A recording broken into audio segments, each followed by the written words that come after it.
Am I loved? Yes. Is there things to be grateful for? Absolutely. Now, sorry, how many of y'all people know Joe Cocker, the singer? Okay, one of my favorite songs of his is "Sorry Seems to Be the Hardest Word," and that is the phrase I see most people stumbling on in hooponopono. And this is the sort of last technical thing I'll do, and then we'll get to the mastermind. But I just completely lost my train of thought. I switched my slide and it blew up. Joe Cocker, sorry seems to be the hardest word. When I first started doing hooponopono, that I was kind of like, well, that I can see that being a problem for people because I'm not sorry. I didn't do anything to anybody. What do I have to be sorry for? And what that is for me is the universe and me talking and going, man, I'm sorry for the observations that are not of 100% love. And that's, to me, the only thing that truly you need to be, that's the sorry, man. I mean, that's I'm sorry it came to me and I'm cleaning on it as fast as I can. There's no sorry about events or anything. It's just, as this gift we've been given, why would you ever do anything to it that distracts from love, from the vibration of love? So, look around this room. How many people here how many people have ever been in a room of this many people with this much love in it? You don't get that kind of thing often. And if you do, consider yourself extremely lucky. There's not a lot of people that have 50 other people in a room exhibiting this much love. And on these weekends, as we've all discovered, you ask and you ask and you ask. I don't believe questions are bullshit. I believe that they're the programming tools we use. I believe that we learn more infinitely by asking questions than making statements. If I'd had time to do my whole talk, I had like 30 questions that were the first. I almost said, can I make a whole talk with nothing but questions? And about 15 minutes in, it's like, man, this is even weird for me. So on a day when we have more time, we'll do that series of questions. But as you go through this, and you go through weekends like this, it's like, who do you ask? What can you ask? How do you ask? And it's all just a free-form thing. And what Joe and I have done is created these things called masterminds. We didn't create them. We just use them. And what it does is give you a group of people that are like-minded, that are there for you. It's like a rock band. It's like being able to jam riffs with your buddies, except you're just doing it with ideas. You're doing it with your own goals, your own requests. It's your safe harbor to resolve and have confidence of the people that are there to help you. So it's also a personal consulting group. So if you're having problems with something, you need to bounce something off of people. If you were able to do that in your own daily life, you'd have done it already. Not a lot of us have a group of 7 people that we truly trust at this level to give us the help we need, and the mastermind will do that for you. So everybody here wants everybody else here to succeed, to be loved, to find that place. And there's not a lot of places you go where this happens, and please cherish this. Soak it in. Notice the vibration that you were in before you came here, and notice the one you're in right now. And over the next 24 hours, it's just going to go through the roof. And that's what we wanted to do with the mastermind, is encapsulate that feeling, that vibration, so that you can take it home with you, so that it does not dissipate. so that it keeps going. Somebody was saying about how do you plan to bring hooponopono to the world? This is it. Masterminds can work for spiritual stuff. They can work for business stuff. If any of y'all people do this as consultants that work with your clients, there are wonderful ways to put it on the back end of your process to say, look, here's a group of 6 people, and we're going to mastermind and make it part of your consulting firm, part of your interaction with your clients. This seminar is a mastermind. There's a bunch of different ways to mastermind. There's a free-form mastermind, which is this. It's 3 days of just everybody just churning ideas and talking about stuff. There's structured, where you have a structure, but you can talk about anything you want to. You can bring spiritual problems, business problems, whatever you want to. And there are specific ones. So with fundraising, I created a movement called the Good Energy Movement several years ago, and they had some celebrations on some college campuses. There was a mastermind around that group that included me and a few people from the college, another guy, and we just created this event. It was a single-purpose mastermind, and when that was over, it was done. So for fundraising, for projects, it's just a wonderful way to do it. You can do time-constrained or not. I'm going to teach you how to do a 1-hour mastermind, to take 6 to 7 people and in an hour do this mastermind process, and you can do it on the phone. Once y'all are here, I'm going to get y'all in groups. You can take this group out in the world. You can take it home. There's a free conference call service called freeconferencecall.com. You get that, you get a free conference call number, you give it out to your group, say at Thursday at 8, we're gonna meet. And you get on the phone and you do your mastermind over the phone. And that way you can take this and take it home with you.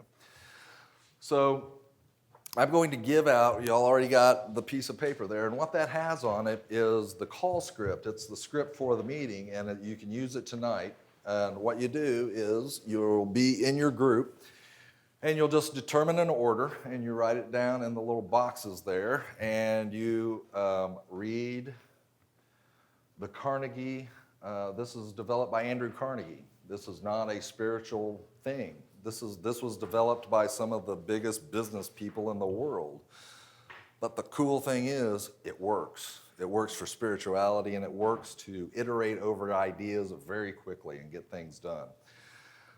So the principle, before you go in, and this is meant to be a little meditation if you're out in your world and you're busy and you get on the call, it's just a way to sort of spin down for 30 seconds once you get on the call. I release myself to the mastermind because I am strong when I have others help me. I believe the combined intelligence of the mastermind creates a wisdom far beyond my own.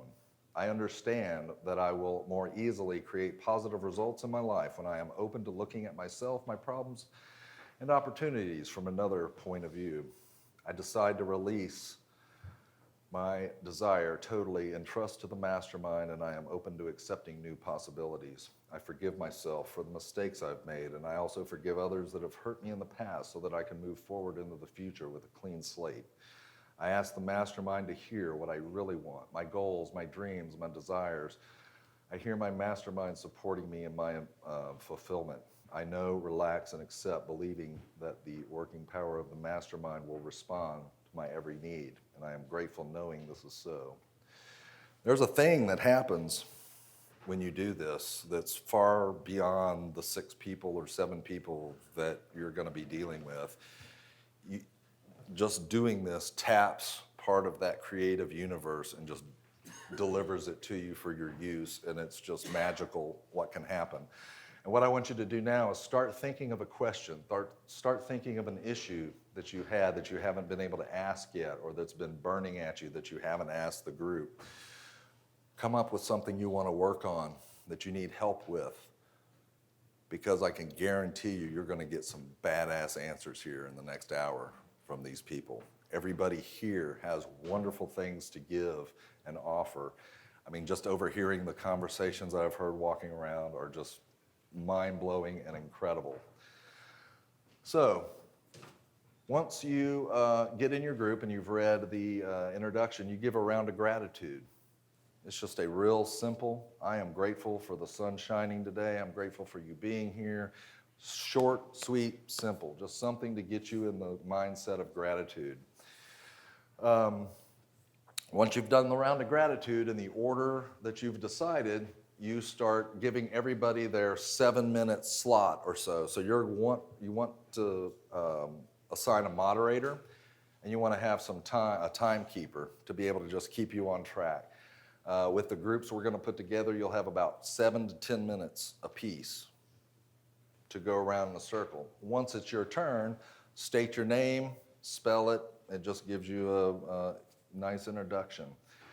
Do you have your SMART goals? Now the SMART goals, I would say every single one of you has attained your SMART goal because you're here. So you've accomplished your first SMART goal. And that's a wonderful thing. And what SMART goals are stackable goals. They're time-bound. They're realistic. You know, I'm going to be the next heavyweight fighter in the world in the next 2 weeks is not a realistic time-bound goal. You know, I will write 3 emails to my list next week so that I might sell a consulting class. That's measurable. That's time-bound. It's 3 emails. It's done by Wednesday at 4 o'clock. Did I do it? Yes or no? So did you complete your SMART goal? Yes or no? There's no judgment on this. It's just your own personal, did I do it, did I not? If your goals are too large, you may just want to trail them back because stacking them up and a little over time makes a big difference. State a category for your question. Keep it short and to the point. This is a place where questions aren't bullshit, but the backstory is. Resist your urge to ask your question with backstory. Just delete the backstory. Pretend you said it already and just ask the question because the backstory doesn't matter. The backstory just wastes time. You can ask your question, you start getting help. You start rolling over your idea. You start riffing with your rock band on ideas on how to solve your problem. So state a category for your question and state a specific question. Not a meandering, say, I'm starting my new hooponopono consulting business. I don't know how to market. I need ideas on how to market to this client base. That's a very specific, straightforward question. Be specific, rinse and repeat for every person. So as you go through, just give everybody their time. The timekeeper, if somebody's running up past their time, you don't want to just say, stop, and just cut them off. Be gentle. I've had a couple of people where you say, cut them off at 5 to 7 minutes, and it's like just militant stuff happening. I'm like, no. So if somebody's on a point, let them finish. You just want to keep the meeting to roughly an hour. At the end of everybody getting their help, everybody goes around again and states a SMART goal for the next meeting. So if you guys, a good meeting SMART goal would be, let's do another mastermind in 2 weeks when we get home. Get your free number. Exchange information with your group. It's going to be valuable. We've had masterminds that I've heard last 2 years after these events. So please take advantage of it. So the goal setting, specific, measurable, attainable, relevant, and time-bound. Now, at the end, just to wrap it up, put a nice little bow tie on our little suit here. We read the ending, the closing. I now have a covenant in which it is agreed that the mastermind shall supply me with an abundance of all things necessary to live a success-filled and happy life. I dedicate myself to be of maximum service to my fellow human beings in a manner that will set the highest example for others to follow and remain an open channel. I go forth with a spirit of enthusiasm, excitement, and expectancy.